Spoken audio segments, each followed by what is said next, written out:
जोहार नमस्कार। मैं जय सिंह जोड़िया भील, भारत आदिवासी पार्टी संभाग मीडिया प्रभारी, उदयपुर, राजस्थान। साथियों, आप तमाम लोग जानते हैं कल जो लद्दाख में जो घटनाक्रम हुआ वो उसके पीछे कारण क्या है और आखिर ऐसा क्यों हुआ, उसके बारे में मैं आपसे बातचीत करना चाहता हूं। साथियों, जैसा कि आप तमाम लोग जानते हैं कि 2019 में आर्टिकल 370 जब से हटा है, तब से जम्मू कश्मीर और लद्दाख को दो केंद्र शासित प्रदेश के रूप में बना दिया गया है। जम्मू कश्मीर में स्टेटहुड का दर्जा है, अभी भी वहाँ पर चुनाव हुआ है 2024 में, और इस तरीके से वहाँ पर एक चुनी हुई सरकार है। लेकिन लद्दाख में इस तरीके की कोई स्टेटहुड का दर्जा नहीं है। दूसरी चीज़, लद्दाख को 2020 के इलेक्शन में भारतीय जनता पार्टी ने अपने मैनिफेस्टो में, अपने घोषणा पत्र में पहले बिंदु पे रखा था कि लद्दाख को 6वें शेड्यूल के अंतर्गत, यानी कि 6ठी अनुसूची के अंतर्गत लद्दाख को शामिल किया जाएगा और उसी के आधार पर उसका संरक्षण किया जाएगा।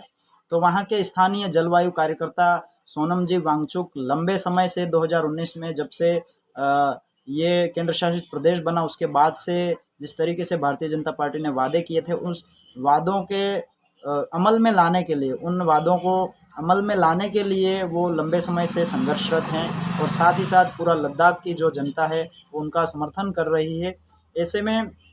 उन्होंने कई प्रकार से स्ट्राइक की है, उन्होंने कई तरीके से प्रदर्शन किया है देश भर में। यहाँ तक कि उन्होंने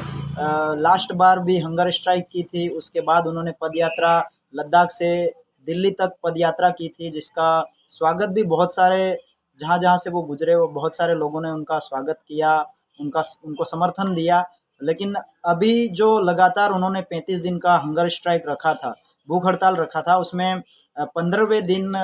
जिस तरीके की घटनाएं हुई है, वो कहीं न कहीं उनके उस आंदोलन को, उनके शांतिपूर्ण आंदोलन को कहीं न कहीं नुकसान देने वाले हैं। क्योंकि जिस तरीके से स्टेटहुड के दर्जे को लेकर के वहाँ के युवाओं, जिसको जैन जी हम कह सकते हैं, उन्होंने जिस तरीके से अपना हिंसक रूप अख्तियार कर लिया है, उसकी वजह से कहीं न कहीं उनके आंदोलन को एक ये माइनस पॉइंट हुआ है। और हम तो किसी भी प्रकार के हिंसक प्रदर्शनों का समर्थन नहीं करते हैं, लेकिन उन हिंसक प्रदर्शनों के पीछे का जो मूल जो कारण है उसको जानना भी ज़रूरी हो जाता है, क्योंकि हम एक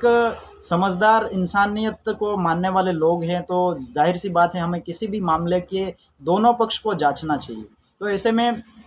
जो कारण है मूल, उसका यही है कि जब से आर्टिकल 370 हटा, उसके बाद से जिस तरीके से जम्मू कश्मीर को स्टेटहुड का दर्जा दिया, वैसा वैसा दर्जा शायद अगर लद्दाख को मिलता तो इस तरीके का आज ये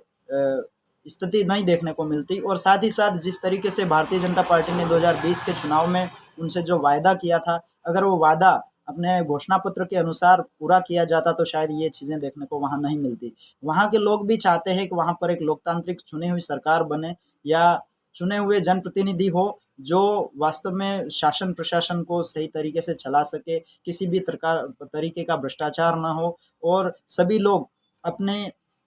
चुने हुए जनप्रतिनिधि के नेतृत्व में वो वहाँ की व्यवस्था को बना करके रखें। और वह चाहते हैं कि वहाँ का जो एक संवेदनशील वातावरण, पर्यावरण जो है, जम्मू कश्मीर का जो ग्लेशियर्स है, हिमालय पर्वत का जो हिस्सा है, वो सारा ही बचा रहे। वहाँ पर किसी भी प्रकार की केंद्र सरकार के द्वारा या फिर अन्य सरकारों के द्वारा समर्थित किसी भी प्रकार की ऐसी इंडस्ट्रीज़ और ऐसे फैक्ट्रीज़ नहीं लगे जिसकी वजह से वहाँ के पर्यावरण को कुछ नुकसान हो, वहाँ के जो लोग हैं, जहाँ वहाँ की जो जलवायु है उसको कुछ नुकसान हो, ऐसा वो लोग, वहाँ के स्थानीय लोग नहीं चाहते। इसी को लेकर के लंबे समय से सोनम वांगचुक जी के नेतृत्व में लगातार वो प्रदर्शन कर रहे थे, लेकिन मीडिया ने भी किसी भी तरीके से उनको कवर नहीं किया। और जब मामला अल्टीमेटली हिंसा में तब्दील हो गया, तब जाकर के सभी छोटे मोटे अखबार, जो मेन स्ट्रीम की जो मीडिया है, उन्होंने हिंसा होने के बाद इस तरीके के आंदोलन को कवरेज दिया। तो कहीं न कहीं हमें लोकतंत्र के चौथे स्तंभ पर भी शक है, और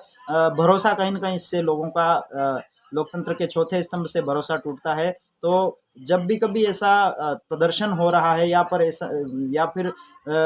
जनता के हित के लिए या प्रकृति के बचाने के लिए अगर ऐसा कोई काम हो रहा है, तो निश्चित रूप से मेन स्ट्रीम के मीडिया को, और न सिर्फ मीडिया को, जबकि आम जनता जिनका जीवन सभी सभी जीव जंतुओं का जीवन यदि उससे प्रभावित होता है तो हमें भी अपनी भागीदारी सुनिश्चित करके उनको समर्थन या सही चीज़ें हैं तो समर्थन और गलत चीज़ें हैं तो विरोध करना चाहिए। और ऐसे में बहुत सारे लोगों ने सोशल मीडिया के माध्यम से जब वो दिल्ली पद यात्रा के लिए निकले थे तो बहुत सारे लोगों ने उस दौरान समर्थन दिया, अपने अपने स्तर से दिया था। लेकिन आज भी ज़रूरत है लद्दाख के साथ खड़ा होने की और वहाँ के लोगों की जो मांगे हैं उनके साथ खड़ा होने की, और जो वास्तविक वहाँ का जो ज़रूरत है उन ज़रूरतों को पूरा करने के लिए एक आवाज़ बुलंद करने की ज़रूरत है, सरकार से मांग करने की ज़रूरत है। हम भी इस वीडियो के माध्यम से कहीं न कहीं उनकी जो मांगे हैं, जो वाजिब मांगे हैं, जो भारतीय जनता पार्टी ने अपने मैनिफेस्टो में पहले पॉइंट पे रखी थी, उन सभी मांगों का हम भी समर्थन करते हैं। और किसी भी तरीके के हिंसक प्रदर्शनों का हम समर्थन नहीं करते हैं, शांतिप्रिय आंदोलन का हम समर्थन करते हैं। हम आपसे भी निवेदन करते हैं, सोनम जी वांगचुक के साथ आप भी खड़े हुए। धन्यवाद। जोहार।